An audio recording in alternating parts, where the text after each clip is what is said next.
Hoje a gente vai falar do homem tido por Sergei Korolev, o engenheiro que liderou a União Soviética na corrida espacial, como um mentor. O homem tido por Tsiolkovsky, um pioneiro da astronáutica, como um pupilo. Hoje a gente vai falar de um homem que teve uma morte trágica e uma vida curta. Hoje a gente vai falar de Frederic Arturovich Zander. A motivação desse vídeo é falar de um engenheiro extremamente habilidoso e teve uma contribuição sensacional para a astronáutica, não só para a União Soviética, mas também para os avanços da humanidade como um todo em astronáutica, e que é um pouco esquecido. Ele é um pouco esquecido, infelizmente, deixado de lado, como se estivesse num segundo escalão, mas que não. Hoje eu pretendo mostrar que ele está no mesmo escalão do Korolev, do Tsiolkovsky, do Goddard, do Roman, e que ele merece ser lembrado quando a gente vai falar de astronáutica. Ser muito lembrado, inclusive. Tá, então quem é Zander? Ele vai nascer em 1887, na atual Letônia, na sua capital, em Riga. Para quem não sabe, a Letônia nessa época ela é parte do Império Russo. Ele vai vir de uma família consideravelmente abastada, de etnia germano-báltica. Para quem não sabe, a Letônia tem um histórico de colonização por povos germânicos, né, que remonta já ao século XII, XIII, com os cavaleiros teutões. Nessa família abastada, o pai dele é médico e já é também muito ligado à ciência.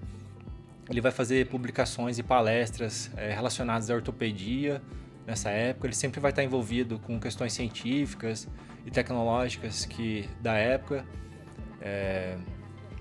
Inclusive, ele vai ter uma coleção de pinturas e borboletas. Além disso, o pai do Zander, nesse ambiente que ele vai crescer, ele é chefe do departamento de Ciências Naturais do Museu Central da Catedral de Riga. Então, o Zander vai crescer nessa família bastante abastada, com acesso à cultura, à ciência, o que é feito, que tem de mais avançado sendo feito no mundo. Tem acesso à biblioteca da família, que ele vai poder ler os romances de Júlio Verne. Ele vai conhecer também um famoso divulgador científico da época, assim, relacionado à astronomia, que é um francês, o Camille Flammarion. Então ele vai crescer nessa família que ele tem um caldo, que lhe dá um caldo científico e cultural bastante interessante. Então ele vai ter todos esses incentivos já desde criança. Vale notar que nessa biblioteca da família vai ter uma ampla coleção de jornais com todos os avanços que têm sido feitos na aeronáutica na época. Cada nova notícia de um novo desenvolvimento aeronáutico, seja com dirigíveis, seja no processo de desenvolvimento do avião em si, ele vai ter acesso, ele vai ler sobre isso nos jornais, e com certeza esse amplo acesso, essa biblioteca, esse ambiente acolhedor para uma mente científica vai favorecer muito ele vai desenvolver um grande interesse pela astronomia e também por máquinas voadoras da época. Esse tipo de ambiente vai refletir na escola. Na escola disse que as principais disciplinas que ele gostava e que ele saía melhor era cosmologia e história. Inclusive ele vai ganhar um telescópio da família, né? Na verdade ele não vai ganhar um telescópio, a família vai dar uma grande quantia de dinheiro para ele em 1908 e ele vai usar esse dinheiro para comprar um telescópio.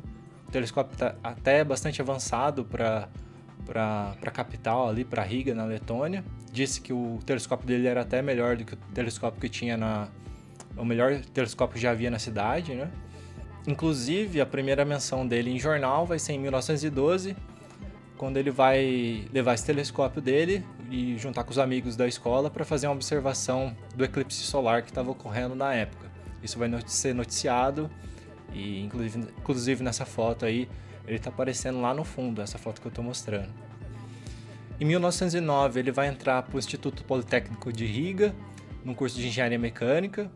Vale ressaltar que nesse curso não vai ter nada relacionado à aeronáutica e astronomia. Mesmo assim, ele já mostra o grande interesse que ele tem por espaço em geral e também por aeronáutica.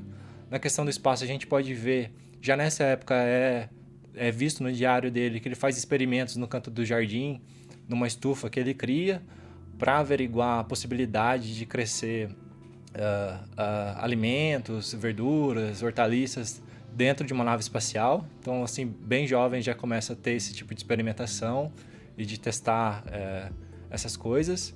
Nessa época também já começa a fazer os primeiros cálculos de uma viagem para Marte, Vale ressaltar que já desde a escola e também com a biblioteca do pai dele, ele tem contato com os desenvolvimentos do Tsiolkovsky, então ele vai acabar ficando bastante vidrado nos escritos do Tsiolkovsky, vai derivar todas as equações, vai usar elas para fazer cálculos, inclusive esse cálculo primeiro de uma viagem até Marte.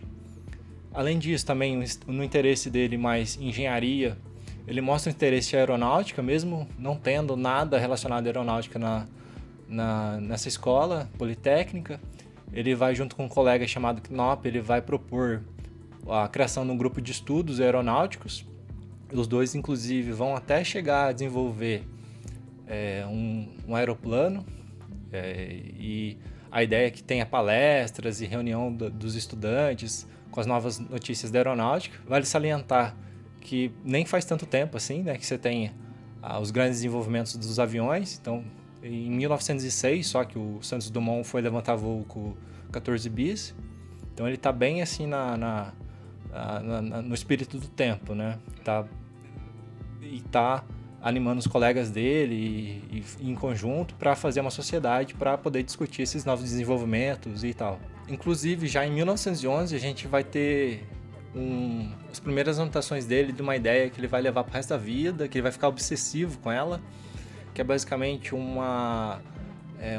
avião que teria como objetivo ir para o espaço. Então, a ideia seria que esse avião ele decolaria normalmente como um avião e voaria até a máxima altura possível na estratosfera, e nesse estágio ele usaria as suas asas, outras partes da fuselagem, a hélice, que não seriam necessárias mais. Ele usaria numa espécie de caldeira que teria dentro da aeronave, derreteria ela e usaria esse metal derretido, principalmente alumínio, ele fala também de magnésio, como combustível. E daí ele usaria um motor foguete para queimar esse combustível e partir para a viagem espacial. No decorrer da vida dele, ele vai desenvolver isso aí das mais diversas formas possíveis, vai ter diversas iterações, diversas configurações, mas é uma coisa que ele fica obcecado pro resto da vida. Ele sempre vai falar e ter desenvolvimentos nessa ideia desse avião reutilizável, ou espaçonave reutilizável, né? Em 1914, ele vai finalizar esse curso de engenharia e o equivalente ao TCC dele vai ser sobre dirigíveis e navios. Em 1915 ele vai acabar se mudando para Moscou, já com diploma de engenheiro. Ele vai se mudar para Moscou, vai trabalhar lá numa fábrica de borracha, mas como ele era uma alma bastante inquieta, você vai ver que ele não vai ficar muito tempo nesse emprego. Então em 1918 ele logo encontra um emprego numa fábrica aeronáutica, a planta número 4, chamada Motor. Nessa planta ele vai ajudar a desenvolver o primeiro motor aeronáutico soviético, que é o Shevtsov M11. Esse motor vai ser muito usado em aeronaves de treino. Ele vai continuar sendo usado até pouco depois da Segunda Guerra Mundial. Ele vai ajudar a desenvolver outros tipos de motores, todos os motores radiais a pistão, nessa fábrica, enquanto ele está lá empregado. E ele vai trabalhar por longos anos nessa fábrica e sempre nas horas vagas ele vai estar trabalhando em teorias de exploração espacial, em desenvolvimentos para exploração espacial. E ele vai chegar então a ganhar bastante respeito dos colegas dele, que vão enxergar nele uma pessoa bastante capaz, além dele ser muito carismático, muito gentil, tido como uma pessoa otimista, cheia de vida. Ele vai conseguir convencer os companheiros dele. Na verdade, não dá para saber se ele convenceu ou se eles propuseram, mas o fato é que depois de trabalhar alguns anos nessa fábrica, ele vai fazer uma pausa de 1922 até 1923, uma pausa de 13 meses, e nessa pausa ele vai ser sustentado pelos colegas da fábrica dele. Eles vão se reunir e cada um vai dar 1% do salário que eles recebem na fábrica para manter o Tsander e ele poder fazer as pesquisas espaciais que ele estava desenvolvendo até então. Inclusive é muito interessante que tem o discurso que ele faz, as anotações, né, o rascunho do discurso que ele leva até a fábrica em forma de agradecimento aos companheiros dele que fizeram esse tipo de investimento e camaradagem. E é muito interessante ler esse discurso. Por volta dessa época também ele vai ter os 2 filhos que ele tem, os 2 únicos filhos que ele tem. Na verdade ele vai ter 3, mas um vai morrer com alguns meses de vida. O primeiro filho vai ser uma menina, que ele já fica bem óbvio o amor que ele tem pela exploração espacial, já que essa menina vai chamar Astra. E o segundo filho, que sobreviveu na verdade, né, ele vai chamar Mercúrio. Então aí fica bastante claro como que ele gostava muito de espaço e ele era aficionado mesmo, viciado em espaço. Para entender um pouco do contexto que o Sander está recebendo esse financiamento dos colegas e o que está acontecendo na União Soviética, você tem aí em 23, 24, o fim da Guerra Civil Russa, né? E você vai ter o que o historiador Asif Siddiq, um historiador americano, ele chama de utopismo tecnológico. Ele vai falar que na literatura russa, na cultura geral russa, você já tem um certo utopismo, mas agora com o fim da Guerra Civil, as ideias do marxismo e a construção, na verdade, né, do zero de um Estado soviético socialista, baseado no socialismo científico, você tem uma ideia que esse utopismo não vai ser só meras teorias, meras divagações, eles vão virar realidade, vai ser o emprego da ciência, da tecnologia para formar a sociedade do futuro. Então você tem todo esse movimento, esse caldo cultural, social, que vai dar suporte para que existam pessoas como Sander, que elas se sintam motivadas e que os companheiros de trabalho, por exemplo, possam fazer como os companheiros do Sander fizeram, de, por exemplo, dar 1% do salário deles para que ele fique simplesmente apenas fazendo pesquisa do espaço. E nessa época o Sander vai palestrar, vai escrever, vai dar aulas, enfim, sempre que ele puder. Ele é bastante solícito, toda palestra que alguém chama ele, seja onde for, ele responde. Se ele puder, ele vai para outra cidade, ele viaja, e ele está sempre lá podendo palestrar, falar das ideias dele de viagens interplanetárias e assim por diante. Inclusive é bastante interessante que um colega dele, o Kornev, que vai trabalhar com ele no futuro, não nessa época, já na década de 30 por aí, ele vai falar de uma passagem que o Sander está contando para ele de uma vez que ele conheceu Lenin, e é justamente depois de uma dessas palestras. Essa palestra seria na Conferência Provincial de Inventores de Moscou, e teria ocorrido em 1920, e o Sander teria falado para o Kornev, Leonid Kornev, que depois da palestra alguém falou que o Lenin estava lá presente, teria assistido a palestra e gostaria de conversar com o Sander. E daí é muito interessante o relato do Sander para o Kornev, que ele vai falar que ele ficou muito ansioso, que ele não sabia o que falava, e finalmente ele encontrou o Lenin, né? E encontrando o Lenin, ele disse que ele ficou tão empolgado e tão ansioso que ele começou a falar de viagem interplanetária sem parar. Disse que ele até se sentiu um pouco culpado de alugar o tempo do Lenin falando tanto sobre viagem espacial, e que o Lenin teria agido cordialmente com ele, mostrando um certo interesse. Ele fica tão impactado por isso aí, que já nessa década de 1930, quando ele vai contar para o Kornev, diz que ele diz alguma coisa como o seguinte: eu não pude dormir nesta noite. Pensei na grandiosidade desse homem, com o nosso país devastado pela guerra, e ainda assim esse homem que comanda esse país enorme encontra tempo para ouvir sobre voos espaciais. E depois ele vai falar que ele nem conseguiu dormir à noite, ele ficou muito ansioso andando no quarto dele e sequer conseguiu dormir à noite. O Kornev, o colega dele, vai falar que no instante que ele fala isso, que ele termina de contar essa história, o Sander simplesmente fica em silêncio, levanta da cadeira e começa a andar de um lado para o outro na sala, como se ele estivesse revivendo cada momento desse encontro com o Lenin. Tem outra palestra também que é bastante interessante e mostra como que pensa o Sander, como que funciona a cabeça dele, que foi uma palestra realizada no Instituto de Moscou em 1924. E diz que a plateia pergunta para ele: por que você quer ir para Marte, né?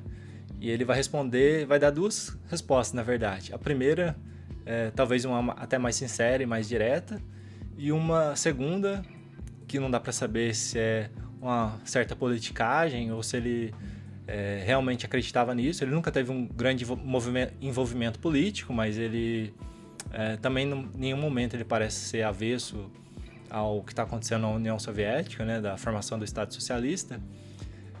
Então ele é perguntado: por que você quer ir para Marte? E ele vai responder: pois tem uma atmosfera e capacidade para manter vida. Marte também é considerada uma estrela vermelha e é esse o emblema do nosso grande exército vermelho.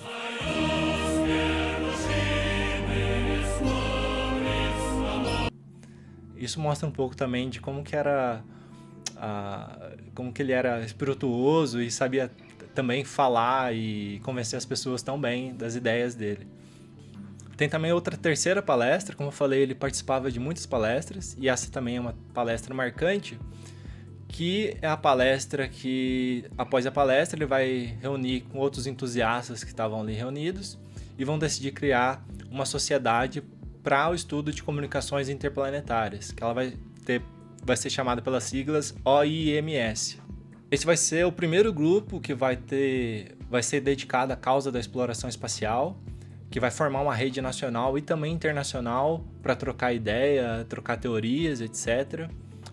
Vai ser a primeira vez que isso acontece no mundo. Na verdade, você tem um grupo anterior nos Estados Unidos, mas que ele fica mais confinado entre eles, mas um que vai realmente formar uma sociedade que tem o intuito de divulgar as ideias, fazer palestras, comprar livros estrangeiros, enviar livros nacionais para o estrangeiro, ter essa troca cultural. Esse é o primeiro realmente que vai existir relacionado ao tema da exploração espacial no mundo, né? E até curioso que os primeiros membros, o Sander faz questão de chamar o Tsiolkovsky, e o Tsiolkovsky vai ter o Sander como um pupilo, né? Como alguém que está recebendo o legado dele, né? Por menos, o Sander é uma pessoa extremamente qualificada, extremamente capaz, com ideias bastante audaciosas para a época. Então tem essa troca de essa passagem de bastão, como se o Sander fosse o herdeiro intelectual do Tsiolkovsky.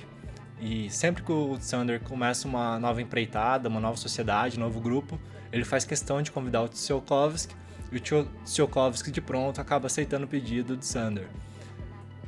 Além de Tsiolkovsky, um dos membros que também vai ser bastante interessante e curioso, que vai se filiar a essa sociedade, vai ser o Dzerzhinsky, que na época era o chefe da Tcheca, que era à época a polícia secreta soviética. Não sei porquê, não consegui achar, mas talvez seja só porque ele realmente tinha interesse em exploração espacial. E é também nesse ano de 1924 que o Sander vai fazer o primeiro artigo dele, falando daquele avião lá que eu falei anteriormente, que é aquele avião que usa parte da fuselagem, da hélice, das asas como combustível, né? E depois vira um foguete e partiria para a exploração espacial. Ele vai publicar um artigo e, como falei, ele já tem algumas alterações nesse artigo, nessa ideia dele. Ele vai fazer outras alterações posteriormente e até o fim da vida dele ele sempre vai estar fazendo mudanças nesse projeto.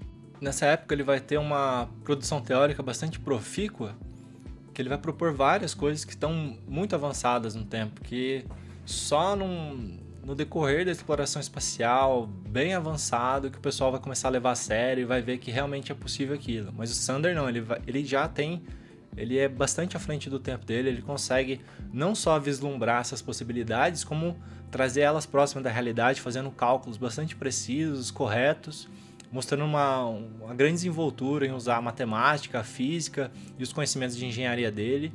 É um conhecimento teórico aplicado assim, é fenomenal para alguém dessa época. Como exemplo, a gente pode citar a questão de usar a pressão de radiação solar como propulsão para a espaçonave. Então ele vai ser o primeiro, até onde eu sei pelo menos, que vai propor a utilização de velas solares. Então, para você ter uma ideia de como isso é avançado, só em 2010, ou seja, bem recentemente, a gente teve uma missão que testou esse tipo de proposta, que foi a missão Icarus da Agência Espacial Japonesa. Além disso, ele vai analisar diversas oportunidades de transferência da Terra até Marte. Aí, diferentemente de contemporâneos dele, que vão considerar casos simplificados, vão fazer várias aproximações, ele vai tentar fazer algo um pouco mais próximo da realidade. Ele vai não só tentar fazer algo mais próximo da realidade e ver diversas combinações diferentes dos diferentes parâmetros que você tem nesse problema, como ele também vai fazer uma análise das implicações de que isso teria numa viagem real, sabe? É um estudo bastante elaborado, bastante intrincado, bastante cuidadoso, assim, que excede os contemporâneos dele, na minha avaliação. Outro trabalho também bastante interessante que ele vai desenvolver em meados de 1924, 25, é o que concerne assistências gravitacionais. Assistência gravitacional, para quem não sabe, é popularmente conhecido como estilingue gravitacional. Eu não quero entrar muito em detalhes do que é uma assistência gravitacional, eu posso fazer um vídeo depois explicando, mas é basicamente quando uma espaçonave deliberadamente faz uma aproximação com o planeta com o objetivo de usar a energia gravitacional desse planeta, a energia potencial, para ser mais exato, né? Energia potencial gravitacional desse planeta, para alterar a trajetória dessa espaçonave sem precisar ter nenhum gasto de combustível. O Tsunder vai fazer uma análise desse tipo de manobra orbital e ele vai mostrar um conhecimento muito superior a qualquer contemporâneo dele. Eu não quero entrar muito em detalhes sobre isso, inclusive eu tenho um artigo que eu falo sobre a história da assistência gravitacional, está relacionado à minha dissertação de mestrado, eu vou colocar aí na tela para vocês verem, quem quiser ter mais detalhes pode ler o artigo, mas em suma, ninguém nessa época propõe, apesar de já ser conhecido, por exemplo, que Júpiter altera a órbita de cometas e tal, já ter conhecimento do problema de 3 corpos, nessa época nenhum dessas pessoas, seja na União Soviética, na Alemanha, nos Estados Unidos, nenhuma dessas pessoas propõe a utilização da gravidade de um planeta intermediário para alterar a trajetória de uma espaçonave sem gasto de combustível. O Tsunder vai ser um dos únicos que vai propor isso. Na verdade, não é só o Tsunder que vai propor isso. Você tem outro soviético que chama Kondratyuk. Kondratyuk nem é o nome verdadeiro dele. É uma história longa, mas ele basicamente altera o nome dele porque ele lutou pelo Exército Branco na Guerra Civil. Mas esse Kondratyuk, ele propõe uma espécie de assistência gravitacional, mas que está limitada a 2 pequenos parágrafos e não tem nenhuma conta, nada, é um negócio bem genérico. Ele propõe antes do Tsunder, mas não publica. Então o Tsunder nunca leu sobre isso, e se ficou sabendo assim de ouvir falar, e mesmo se tivesse lido ia ser só esses 2 parágrafos, não ia ajudar muito. E esse Kondratyuk vai escrever sobre isso em 1919, meados de 1919. O Tsunder vai estar escrevendo então sobre assistência gravitacional em meados de 24, 25. Diferentemente do Kondratyuk, que vai escrever em 2 parágrafos, o Tsunder vai escrever em 10 páginas sobre assistência gravitacional, as vantagens que ela tem. Ele vai mostrar um conhecimento teórico bem profundo de matemática, física, das implicações práticas que isso teria. Algo que só vai ser visto em 1960. Para você ter uma ideia da importância da elaboração do Tsunder sobre assistência gravitacional, como eu falei, nessa época só ele e o Kondratyuk propuseram esse tipo de manobra. O Kondratyuk, como eu falei, em 2 parágrafos. Essa ideia vai voltar à tona só no início da corrida espacial, lá em meados de 1950 e depois em 1960. E ainda assim, em 1950, vários engenheiros aeroespaciais que estavam trabalhando com astrodinâmica, com projetos de trajetórias de espaçonaves, não levavam a sério a possibilidade de fazer uma assistência gravitacional, estilingue gravitacional. Muitos falavam que isso violava a segunda lei da termodinâmica. Eles davam as mais diversas justificativas de que não seria possível fazer esse tipo de assistência gravitacional. Para você ter uma ideia, os equacionamentos que o Tsunder vai desenvolver nessa época, em 24 e 25, só vão reaparecer na literatura entre 61 e 63, quando um estudante do JPL chamado Minovich, ele vai aplicar e vai fazer os cálculos e vai tirar as implicações desse tipo de manobra. E mesmo assim, o Minovich conta que na época dele muitas pessoas não levavam a sério a possibilidade de fazer esse tipo de manobra. Mas não, então o Tsunder está muito à frente do tempo dele, ele faz todos os cálculos de uma forma moderna, da forma que eu ensino astrodinâmica. Quando eu ensino assistência gravitacional, eu uso muito das equações que ele conseguiu derivar nesse trabalho dele. Ele, por exemplo, vai mostrar a fórmula da máxima variação de energia, máxima variação de velocidade para cada planeta, e ele corretamente chega à conclusão que a assistência gravitacional ela é mais proveitosa se feita em Júpiter, seguido por Vênus e depois a Terra. Isso está correto. Então ele consegue ter um desenvolvimento teórico muito próximo do que vai ser só desenvolvido nos anos 60 e tirar as conclusões práticas diretas disso. Ele mostra uma habilidade teórica imensa quando ele faz isso, não só teórica, como ele consegue não só desenvolver a teoria e a matemática, a física, os cálculos que precisam ser feitos, mas como ele também consegue tirar as conclusões e as implicações práticas que isso teria. O Tsunder para mim é tão grande, é por isso que eu admiro ele, porque ele está no que eu considero o seu pináculo da excelência da engenharia. Ele tem um profundíssimo conhecimento teórico e muita habilidade de desenvolvimento desse conhecimento teórico. Ele também tem muito conhecimento prático e avaliação prática dos problemas, de forma que quando ele está fazendo teoria, ele nunca perde de vista a prática, ele sempre está tirando da teoria as implicações práticas e antevendo as implicações práticas da teoria que ele está desenvolvendo. E quando ele também está fazendo prática, ele nunca perde de vista a teoria, ele já vai prevendo o que vai acontecer, não é simplesmente um método iterativo de tentativa e erro na prática, ali ver o que dá certo, não, ele já tem uma base teórica tão profunda que ele tem uma capacidade de prever o que ele deve fazer ali na prática, no desenvolvimento da tecnologia que ele está fazendo, enfim. Isso é uma habilidade muito difícil de encontrar em engenheiros.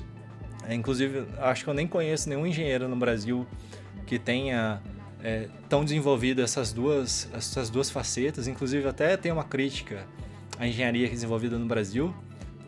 Quem tem convivência com engenheiros aqui no Brasil sabe que às vezes tem uma contraposição entre teoria e prática, como se elas fossem separadas, mas na minha concepção, e até de filósofos da epistemologia da engenharia, que estudam o conhecimento, de como que é formado o conhecimento de engenharia, a engenharia moderna, né, que eu tô falando, você tem que ter essa comunhão entre teoria e prática, e o Tsunder ele tem isso no mais elevadíssimo grau. Ele consegue realmente ser excelente nos dois e saber quando ele está fazendo um e outro, ele nunca perde de vista a teoria ou a prática, como um engenheiro de excelência, na minha concepção, deve ser.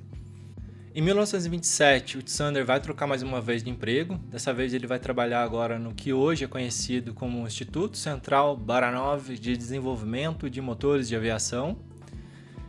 E enquanto trabalhando nesse instituto, nessa fábrica, para ser mais exato, ele começa a desenvolver um foguete sozinho, um motor foguete, para ser mais exato. Ele começa a desenvolver um motor foguete sozinho, e esse motor foguete ele vai chamar de OR-1, que seriam as iniciais para foguete experimental. Nesse foguete experimental tem um caráter bastante até artesanal, porque ele pega um maçarico velho que ele encontra na fábrica que ele trabalha, e daí usa esse maçarico para fazer esse motor foguete.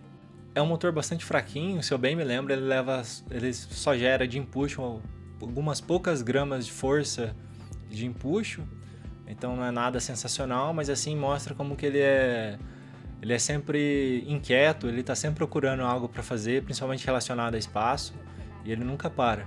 Então chegando no final dos anos 20, começo dos 30, ele tem a ideia de pegar esse motor foguete e juntar vários aficionados em espaço para poder fazer um motor foguete mais robusto, mais potente.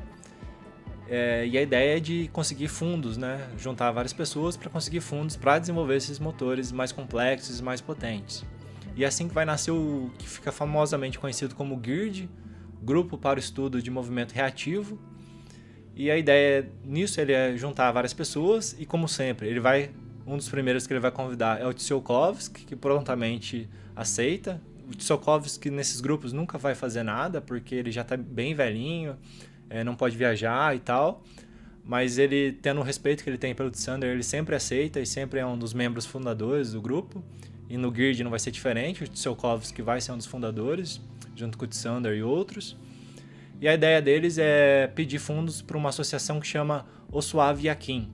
É basicamente uma sociedade, o nome dela, na verdade, é Sociedade para Assistência à Defesa e às Indústrias de Aviação e Química. É um grupo de voluntários, na verdade. Nesse início da construção do Estado Soviético, tem vários desses grupos de voluntários que vão ajudar o Partido Comunista a construir o Estado Soviético. E esse Ossuav Yakin é um deles, mais focado na indústria aeronáutica e química e de defesa, né?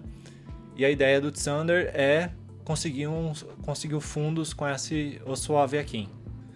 Início de 1931, eles vão criar então esse grupo, o GIRD, e já vão começar a trabalhar, mas ainda assim são amadores, eles vão trabalhar nas horas vagas, quando eles não estão nas fábricas que eles foram respectivamente alocados. Mas em setembro de 1931 vai acontecer vai chegar um colega lá que vai mudar completamente toda a história, para melhor, na verdade. E esse colega é o Korolev, que vai ser conhecido, Sergei Korolev, vai ser conhecido posteriormente, já na década de 50 e 60, como projetista-chefe, que é quem vai liderar a União Soviética nas grandes conquistas da corrida espacial, como a Sputnik, a Laika, a Yuri Gagarin, tudo vai estar sob a supervisão do Korolev. E ele vai chegar então para encontrar com esse pessoal em 1931 e vai começar a fazer parte do GIRD. Só que o Korolev até então ele não tinha nenhum interesse em exploração espacial. Ele só estava pensando em aviação. Na verdade, o Korolev que ele tinha de ideia era que os aviões iam ficar cada vez mais rápidos e para ficar cada vez mais rápidos eles iam necessitar de foguetes. Eles seriam equipados com foguetes e a intenção do Korolev ao buscar esse grupo é que ele ia aprender sobre foguetes para depois aplicar nas aeronaves que ele ajudava a desenvolver. E o Korolev é tido como uma pessoa bastante pragmática, até meio sisudo e tal, e bastante organizador, e até um chefe bastante durão ele é tido. E ele vai dar um pouco de disciplina para esse grupo, inclusive, e vai organizar. Ele vai dar a ideia, vai falar que ele já tinha conseguido uma aprovação pelo Oswald Yakin de um projeto de um planador anteriormente, e ele vai convencer eles que eles têm que fazer um projeto mais modesto, que una o projeto do Korolev de planador, que já foi aceito e já foi financiado anteriormente pelo Oswald Yakin, e utilizar o motor foguete do Thunder, o R1, fazer um outro motor foguete e juntar os dois para fazer um planador que empregaria esse motor foguete novo que seria desenvolvido. E a ideia do Korolev com isso é que seria mais fácil de receber o financiamento se já tivesse coisa para mostrar. E o Korolev então já tinha esse planador aprovado e o Thunder já tinha esse motor foguete, então eles convenceriam mais fácil o Oswald Yakin a fazer esse financiamento para receber fundos para poder manter o grupo. E essa ideia do Korolev mostra bastante acertada, porque eles vão conseguir esse financiamento do Oswald Yakin. Na verdade, o Thunder vai conseguir, né? Vai ficar tudo sob o nome do Thunder. E eles vão começar a desenvolver o que vai ficar conhecido como o R2, que é um motor foguete bem mais potente do que o R1 que o Thunder tinha desenvolvido. E a ideia é que o Thunder ele ficaria responsável por chefiar o desenvolvimento do foguete. Outra pessoa que não faria parte do GIRD, ela desenvolveria o planador, e o Korolev seria o que chefiaria a integração do planador com o foguete, o motor foguete. E nisso então eles conseguem os 1000 rublos do Oswald Yakin e começam ainda assim, 1000 rublos era um pouco, né, para o projeto que eles queriam, e eles começam a trabalhar na casa principalmente do Thunder e do Korolev para começar a desenvolver esse planador que teria um foguete integrado. Eles vão conseguir mais aportes do Oswald Yakin no decorrer do projeto, mas ainda assim, ainda bastante modestos, de forma que eles não conseguem abandonar o trabalho deles nas fábricas, né? O Korolev, por exemplo, trabalhava na fábrica da Tupolev, e o Thunder e o Korolev conversando, eles chegam à conclusão que a única forma de conseguir um financiamento realmente considerável, que seja possível de levar esse projeto à frente, na verdade o que eles mais querem é desenvolver foguetes, pelo menos o Thunder, é convencer o Exército Vermelho que faça o financiamento na pesquisa que eles estão levando a cabo. E é assim então que o Thunder e o Korolev eles vão ficar atrás do que depois vai se tornar a Marechal, o Tukhachevsky. Ele era responsável pelo setor de pesquisa e desenvolvimento de invenções militares da União Soviética, e eles vão ficar tentando marcar uma reunião com esse Tukhachevsky até conseguir o financiamento que eles precisam. E só depois de muita insistência, eles conseguem uma reunião com Tukhachevsky, e o Tukhachevsky vai concordar em financiar eles, mas ele vai solicitar que ainda eles continuem sob a supervisão do Ossol Aviakin. Ou seja, eles não vão ficar sob a supervisão direta do Exército Vermelho, vão ficar ainda sob o intermédio do Ossol Aviakin, mas o Exército Vermelho vai financiar, aumentar enormemente o orçamento deles, e de forma que eles vão poder desenvolver de forma mais profissional esse trabalho. Eles vão parar de se reunir na casa de Sander, do Korolev, vão receber um lugar fixo, uma fábrica, para eles poderem desenvolver as pesquisas e os experimentos que eles têm que desenvolver. Além disso, eles vão começar a ganhar um salário, então eles vão poder sair do trabalho que eles vinham tendo até então, isso vai virar um trabalho fixo para eles. Ainda o orçamento vai permitir que eles possam contratar 73 funcionários, do quais desses 73, 15% vão ser mulheres, e metade dessas mulheres vão estar empregadas como engenheiras aeroespaciais, de fato, no desenvolvimento do foguete. Mas ainda assim é um trabalho que vai pagar menos. Se comparar com outros engenheiros trabalhando nas indústrias, nas fábricas aeronáuticas, eles ganhavam comparativamente mais do que eles. Então todos esses 73 engenheiros e desenhistas, enfim, mecânicos, que vão trabalhar nesse GIRD, nesse grupo que eles montaram, eles ainda vão receber um salário inferior do que eles receberiam da indústria aeronáutica. E todos eles tinham basicamente origem na indústria aeronáutica. Então isso mostra que também, além de uma questão de estrutura e tal, tinha uma questão também de amor pelo que eles faziam e de querer participar no desenvolvimento e na exploração de uma nova fronteira da humanidade, né, que seria o espaço. No pouco tempo que o Sander e o Korolev trabalham juntos, eles vão desenvolver uma grande amizade. Na verdade, o Korolev vai enxergar o Sander como um mentor, como o herdeiro direto intelectual de Tsiolkovsky, e o Sander vai causar uma profunda mudança de paradigma na cabeça do Korolev. Para exemplificar essa amizade deles, diz que o Sander, no almoço, ele ia lá na cantina e sempre pegava o almoço mais barato que tinha, que era cerca de 7, não lembro a moeda agora, mas 7 unidades da moeda soviética da época. O Korolev notou isso, notou que ele estava comendo muito mal e pegando o pior almoço da cantina, e o Korolev vai lá e paga para os funcionários da cantina para que deem o melhor almoço que tinha disponível para o Sander, sem o Sander saber.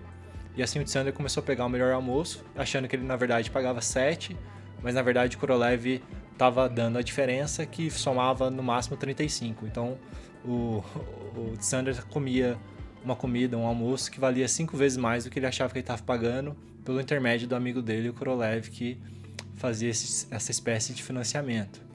Para exemplificar também essa amizade, como eu falei, o Korolev nunca levou muito a sério essa questão de viagem espacial. Ele estava mais focado em aeronáutica, aviões, e a ideia dele de entrar num grupo de foguete era desenvolver foguete para acoplar em avião e deixar eles mais rápidos.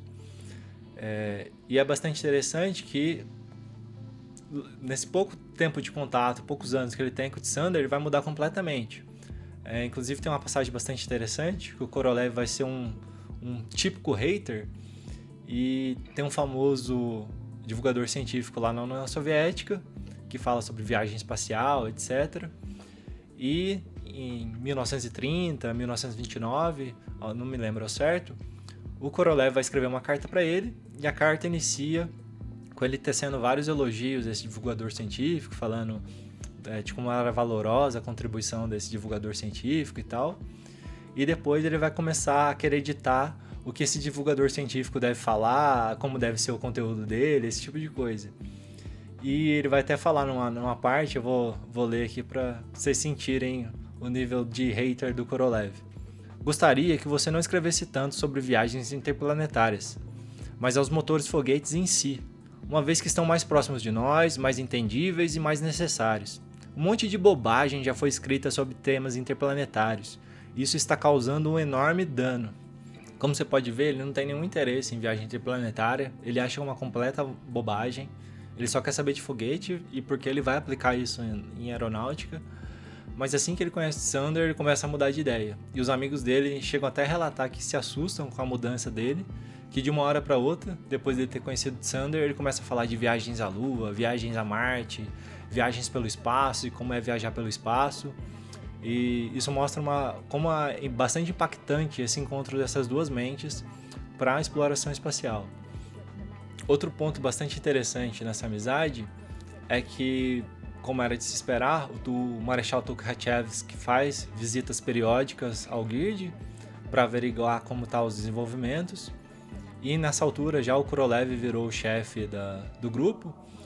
E o Korolev ordena para todo mundo que o Tukhachevsky vai fazer uma visita, para todo mundo parecer profissional, só falar o necessário e ficar extremamente sério. Até então que o Marechal vai visitar o grupo e vai abordar o Tsander e falar para o Tsander explicar os motores que eles estão desenvolvendo. O Tsander vai começar a explicar sobre o motor e tal, bastante focado e direto, mas rapidamente, do jeito que ele era, bastante cheio de vida e tal, ele começa já a dispersar e começa a falar de viagens interplanetárias, como era ir para Marte, o que você precisa, a velocidade que você precisa para chegar em Marte e como seria chegar em Marte, o que você tem que fazer, e daí na volta até a Terra você poderia desacelerar a espaçonave usando a atmosfera para depois pousar. Todas essas ideias o Tsander começa a divagar e é dito que o Tukhachevsky até mostrou algum interesse e levou a conversa à frente, e o Korolev, que teria ordenado para que ninguém fizesse isso, ele poderia mandar qualquer um ali calar a boca, e ele era bastante durão. Isso é uma característica bastante forte dele por toda a vida, mas mesmo assim o Tsander não interrompeu e ele não interromperia. Ele deixou o Tsander falar até quando o Tsander queria parar de falar e simplesmente ficou calado enquanto o Tsander divagava infinitamente na cabeça do Marechal sobre viagens interplanetárias. Eles nessa altura eles começam a ficar cheios de projetos, além do OR2 que eles estão desenvolvendo, o Tsander, para ser mais exato, né, que está chefiando o desenvolvimento desse motor foguete. Ele começa a desenvolver um outro motor foguete, que vai ser um motor foguete que vai equipar o que vai ficar depois conhecido como o foguete, o GIRD-10. O Tsander também vai começar a trabalhar nesse motor foguete, vai fazer o desenvolvimento, vai ter muito trabalho nesse grupo, tem poucas pessoas para tanto trabalho, e é dito que o Tsander, como ele era uma pessoa muito ativa e tal, ele era bem workaholic, ele ficava trabalhando até tarde da noite, e ele era o mais velho já do grupo, né? Ele já tinha 46 anos, ele trabalhava direto, ainda tinha hábitos alimentares bem ruins, e todo mundo começa a perceber que ele tá com a saúde bem debilitada, assim. Além do trabalho, ele trabalha na casa dele, desenvolvendo as teorias dele, ele faz experimentos na estufa sobre plantação de hortaliças e legumes que poderiam ser embarcadas, poderia ser desenvolvida dentro de uma espaçonave, né, para alimentar alimentar astronautas. E diz que ele ficava sempre, mesmo com todo esse trabalho bastante debilitado, ele estava sempre bastante cheio de vida, bastante ativo e tentando animar todo mundo. Até diz que uma frase que ele usava bastante quando alguém estava para baixo, desanimado, sem energia com o trabalho, mesmo ele claramente debilitado, ele sempre gritava em direção a Marte, para tentar animar todo mundo e fazer eles levantar o espírito e continuar trabalhando para desenvolver os foguetes dele. Mas chega uma hora que começa a ficar insustentável, porque ele está trabalhando, está claramente debilitado, claramente já a saúde dele está deteriorando. Os colegas começam a insistir para ele tirar umas férias, ele sempre gentil, ele dá algum sorriso e desconversa, mas depois de tanta insistência ele vai finalmente aceitar, tirar umas férias, e ele já tinha passado do ponto, segundo os colegas dele relatam. E ele vai aceitar tirar uma férias. O Korolev vai dar 1.300 rublos para o Tsander, para ele fazer uma viagem para uma cidade termal da Rússia, seria quase como uma Poços de Caldas russa. Ela é chamada de Kislovodsk, se eu não me engano. E o Tsander então vai finalmente aceitar, ele vai fazer essa viagem, só que ele vai pegar esses 1.300 rublos, uma parte significativa, ele vai dar para a esposa e para os filhos, vai deixar com eles. e vai pegar uma pequena quantia, vai comprar um vagão de terceira classe para ele viajar. Infelizmente, nesse vagão, ele vai contrair tifo e ele vai ser internado no hospital, chegando já na cidade. Ele nem consegue passear, nada, descansar. Ele é internado nesse hospital com tifo e em algumas semanas a saúde dele vai entrar num estado bastante débil e vai deteriorar bastante. Sabendo que a morte está aproximando, que ele não vai aguentar, o Xander vai escrever uma carta para os colegas do grupo dele, o Gyrd, e sendo espirituoso como ele vai tentar animar eles, nessas últimas palavras que ele vai dar aos colegas de grupo, e ele vai escrever: "Pra frente, camaradas, e só pra frente. Levantem os foguetes, mais alto, mais alto e mais alto, próximo às estrelas." E finalmente, em 28 de março de 1933, o Xander falece. É dito que todo mundo chora abertamente ao saber da notícia, inclusive Korolev, que é uma pessoa tida como bastante durona e sistemática. Todos eles choram abertamente com a morte do companheiro. Infelizmente, ele não vai chegar a ver ser lançado nem o OR-2 que ele desenvolveu e nem o motor do Gyrd X, mas o Gyrd X vai ser lançado alguns meses depois, o foguete, e ele vai ser lançado em outubro, né? Ele morreu em março, o foguete vai ser lançado em outubro e vai ser o primeiro foguete propulsado a combustível líquido da União Soviética.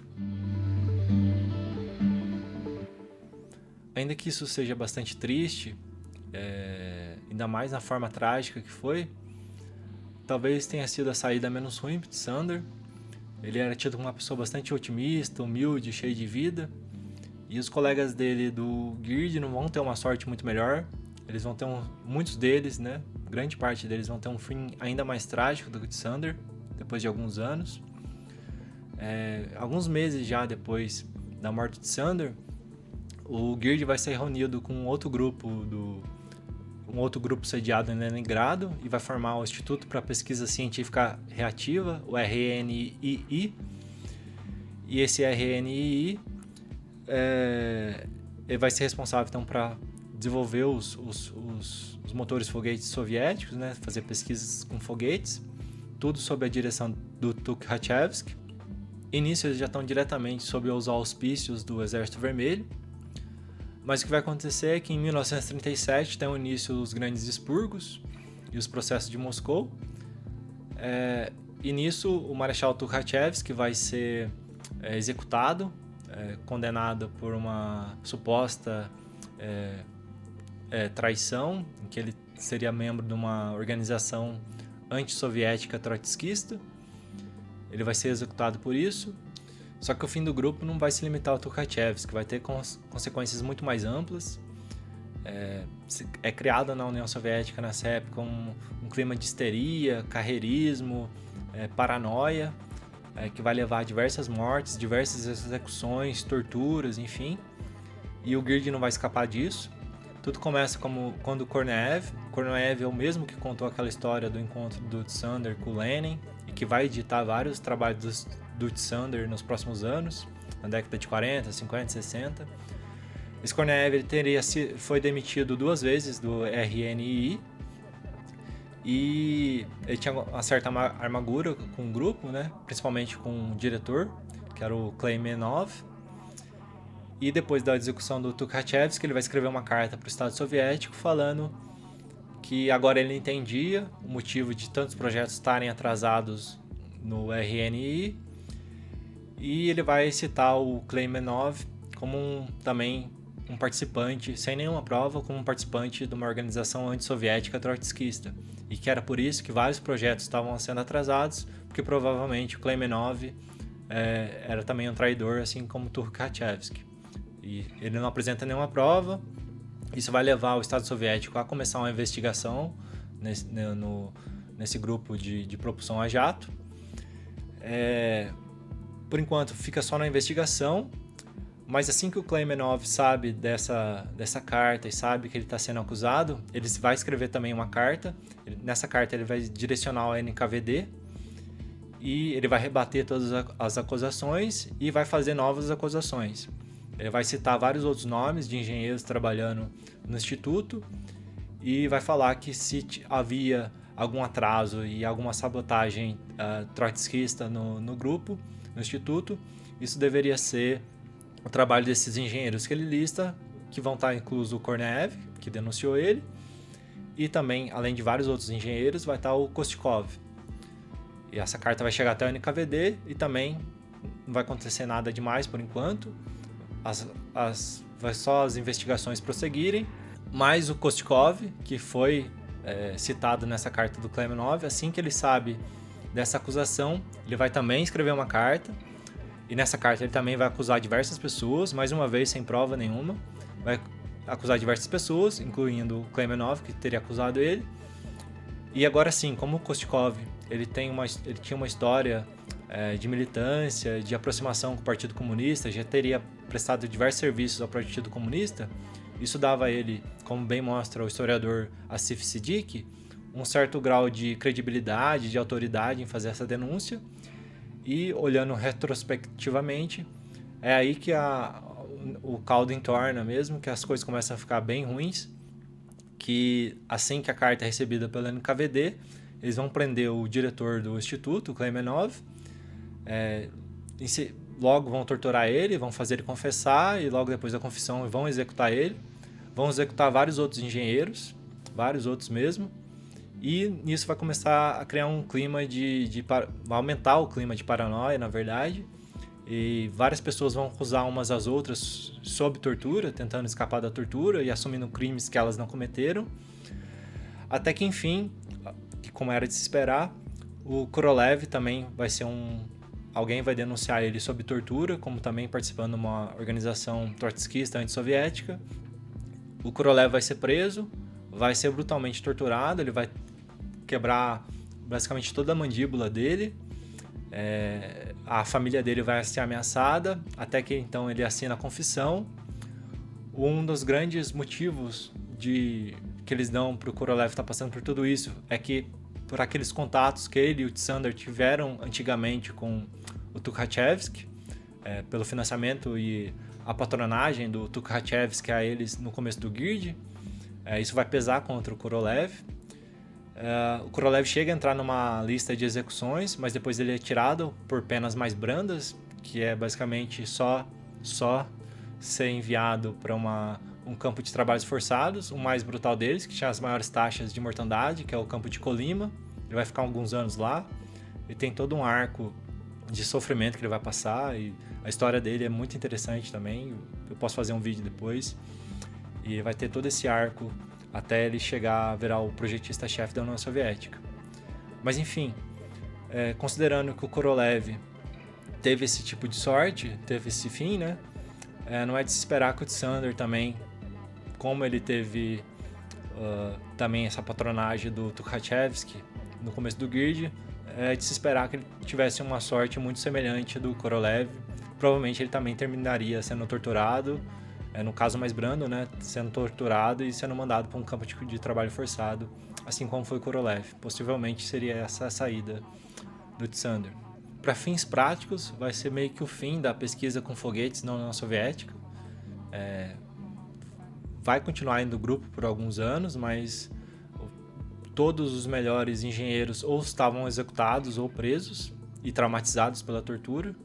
Inclusive, além do Korolev, que vai ter o trabalho preponderante, como eu já falei no Programa Espacial Soviético, o Glushko também, que é o outro grande nome do Programa Espacial Soviético, ele estava nesse instituto, ele também foi torturado, ele também manteve traumas pro resto da vida. O Korolev ele vai ser solto em 1944 para inspecionar fábricas da V2 na Polônia, mas ele vai ser só libertado, ele não vai ser reabilitado, ou seja, ele ainda continua sendo visto pelo Estado Soviético como um criminoso.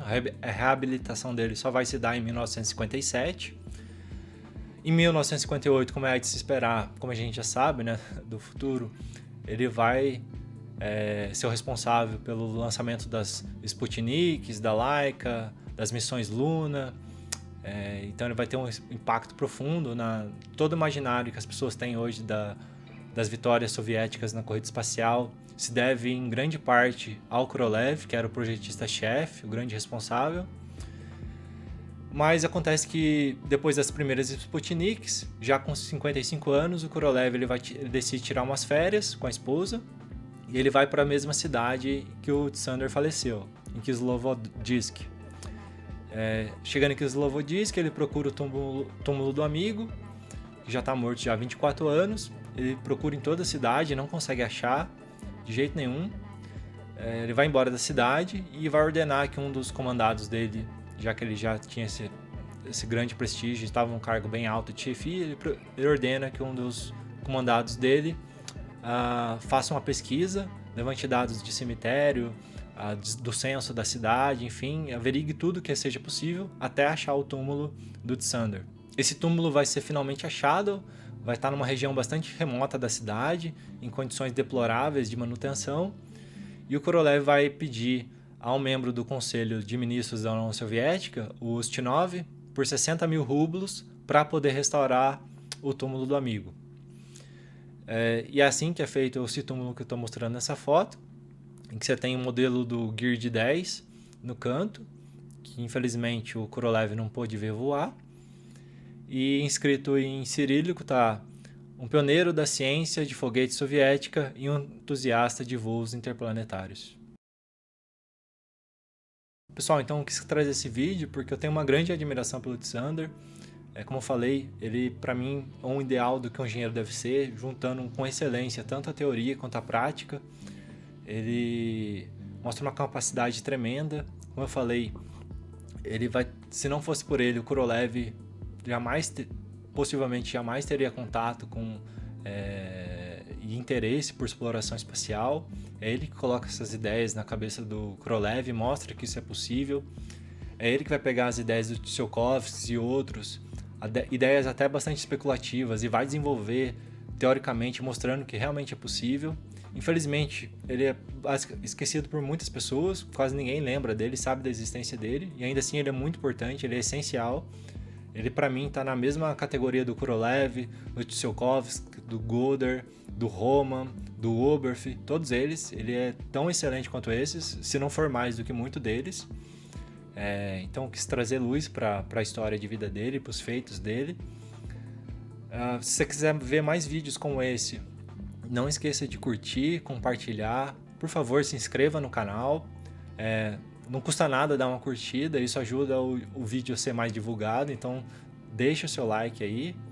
Fala nos comentários se você tem alguma outra coisa que gostaria de ver, alguma coisa relacionada à história do espaço. Por exemplo, a história do Korolev também é muito interessante, do grupo inteiro em si, como foi esse final deles no Instituto de Propulsão a Jato. Se quiser também saber de fundamentos da astronáutica, conceitos, enfim, me fala aí que assim que puder eu vou fazer um vídeo sobre. E a gente se vê. Tchau!